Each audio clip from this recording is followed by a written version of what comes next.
Hi everyone, welcome to the Quipster Film Review Podcast. My name is Vince Leo. I am the film critic for the website Quipster.net. I've been doing film reviews for 20 years. Read them all at my website Quipster.net, QWIPSTER.net. If you want to follow me on Twitter, you can do so by going to @Quipster, and you can go to Facebook.com/Quipster.net if you want to follow me there. Just remember that Quipster is spelled with a W.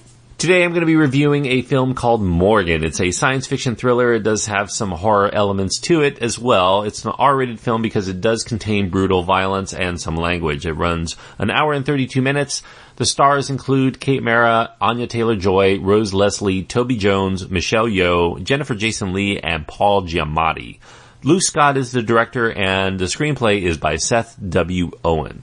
If you were to mix story elements from Ex Machina and Blade Runner and then direct them without any visionary tendencies, I think you would have something close to Morgan, if not Morgan itself. All three films concern whether artificial intelligence has become so sophisticated that the artificial constructs may begin to have something resembling human emotions, though in all three cases, morality, the basic sense of right and wrong, has yet to govern them the way that it does for most of us flesh and blood types, and that makes these entities a danger to us. The director that proves to be, at least at this point of his career, lesser than the likes of Ridley Scott and Alex Garland is first-time Helmer Luke Scott, who just so happens to be the son of Ridley Scott himself. Ridley is a credited producer on Morgan, so he does have his hands in here too. Not that it's entirely Luke Scott's fault as to why Morgan might fail as a movie. The screenplay from Seth W. Owen seems more of an attempt at a genre excursion than something designed to wrestle with weighty themes on what it means to be human, and that renders the film a bit derivative in that way, even though it's trying to reach out to be something a little bit more sophisticated, I guess. Most of the action takes place as it was with Ex Machina in this large house in a remote scenic location that doubles as some sort of experimental laboratory. There are scientists there observing the maturation of a synthetic young woman named Morgan. In reality, she's 5 years old, but she does have accelerated aging that gives her the appearance of a young woman, perhaps in her late teens. The staff there all have fond feelings for Morgan because they've raised her over the last 5 years, though the trust with her is shattered one day when Morgan appears to lash out very violently and very unexpectedly against one of their own, causing severe injuries. The corporation behind the experiment sends a risk management consultant to go assess the risks of continuing. Her name is Lee Weathers. She's played by Kate Mara. Weathers finds that despite the fear of the people there in that house, that laboratory, of a repeat occurrence that has Morgan pretty much confined into one room that she can't get out of, they do rationalize that this outburst is some sort of anomaly, an error, as Morgan says, and it's part of the acceptable risk for the project that she might not be able to contain her violent impulses from time to time, given that she is really very young in her development. So that's kind of the basic setup. There's more to the story than that, but I won't get into it because the film does have a few, I guess, reveals, if you want to call them that. It is shot with a washed-out color palette by cinematographer Mark Patton. Mark Patton worked as a second unit director of photography for the last several Ridley Scott theatrical releases. He gets to the forefront in this film. Some of the larger pleasures of Morgan come from that look, that feel, the overall sense of eerie aesthetic. It does manage in that way to tread the line between science fiction and thriller and horror in some ways that will likely make it of certain appeal to anyone who enjoys those three genres. If you like those kinds of movies, you're going to be attracted and want to know what this film is all about. Unfortunately, there are some downsides to the movie that keep it from being something that I could wholeheartedly recommend. For instance, the film is very choppily edited, especially when there are scenes of violent confrontation. They're poorly choreographed. It makes it really hard to see, and it diffuses the effectiveness of this movie during a time when it should have been at its most exhilarating. So we're denied that kind of good thriller element that would have made this something more than just a rehash of Blade Runner and Ex Machina. As far as downsides, though, I think less impactful, but I do think that it's disappointing nevertheless and worth mentioning. There's this over-idealized fashion style that's given to the characters that I feel takes you out of the movie. especially when you see people who are running around and their hair never gets messed up. Morgan is always wearing this plush hoodie. It's not really visually appealing, and there's no real explanation as to why she always has to have it on. Lee Weathers has this very androgynous look, wearing this business suit and short hair that is always in place. And these kinds of things, they feel like somebody sat around and came up with this idealized notion of what these characters should look like. But I think that a more straightforward approach should have been taken, because it just seems a little too sleek and a little too worked. And it really doesn't allow you to get into the characters. And it's unappealing to the point of distraction in that way. If I want to concentrate more on strengths, I would say there is an impressive array of character actors in this movie, and they do help actually elevate the movie. I think maybe these characters were willing to sign on board because Ridley Scott is a producer on the film and his son is directing it, and maybe he wanted to get his son a bit of a head start.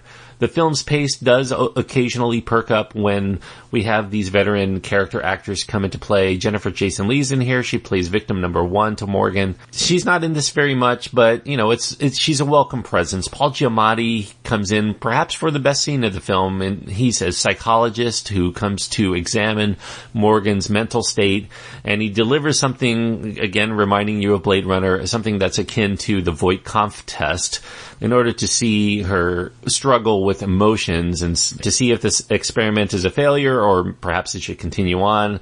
The one thing that occurs to me while watching veteran actors like Lee and Giamatti is that they deliver performances that seem to be a little bit semi-campy as compared to the other characters in the film.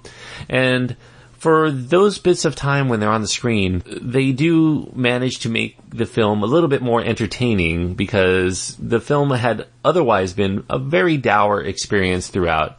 Their screen time is limited, so that's a disappointment. But I think that if other people had known that this really is a B movie, instead of this movie like Ex Machina or Blade Runner that's trying to say something more than your typical sci-fi release, I think that might have made it much more entertaining.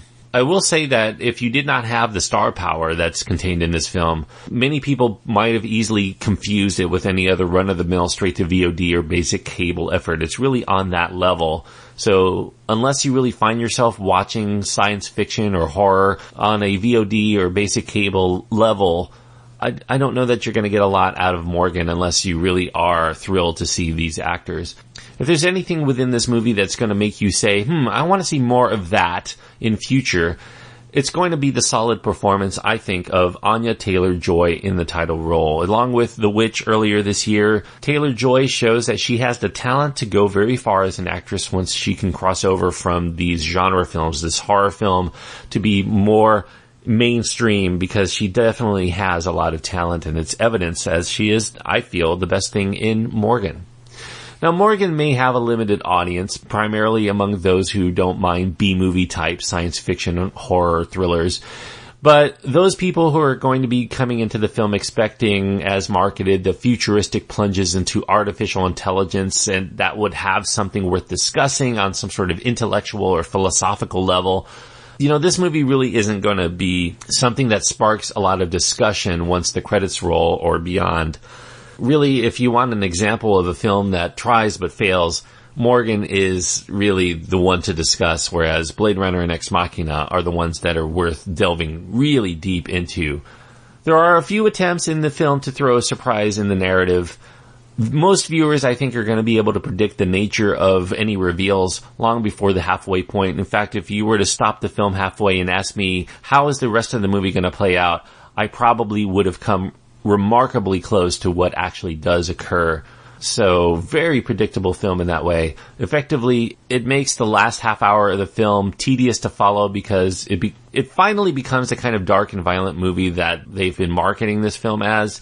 You've been anticipating it turning into from the outset. You're just waiting and waiting and waiting for it to happen. It finally happens. It happens exactly how you expect. It gets really boring. Obviously, if you haven't seen its inspirations, I would say go watch them. The sci-fi masterpiece Blade Runner is a must-see in cinema if you're at all serious about movies. If you want to see a good example of this kind of film done recently, just last year, Ex Machina, you should see those first. Definitely don't watch this before you watch those, or you're going to be denying yourself the pleasures of those films. However, on the other hand, I say watch those first. Maybe you don't have to watch this at all, because given that both of those films really cover just about every interesting element of Morgan, once you've checked those out and you've been thoroughly entertained, I don't think there's really much need to follow them up with some sort of mediocre rehash that's doing the same thing but doing them less effectively. So Morgan, even though it's kind of in my wheelhouse regarding the types of films that I enjoy, I can only give it as high a rating as 2.5 stars out of 4. 2.5 stars on my scale means that I think that it's a mediocre film. It did have the tools, it did have the talent to be something that I would consider to be worthwhile for most people. However, it's just not able to get them all together into a satisfying whole, and it leaves it feeling like a misfire. So 2.5 stars goes to Morgan. Not something I would recommend paying to see in a theater. You might want to give it a flyer when it comes to Redbox or whatever. For $1 or $2, maybe you'll find it interesting enough to keep your attention for 90 minutes. But for me, I really am not going to tell you to pay $10 or $15 to go see this movie, despite the fact that I like the cast and some of the genre elements.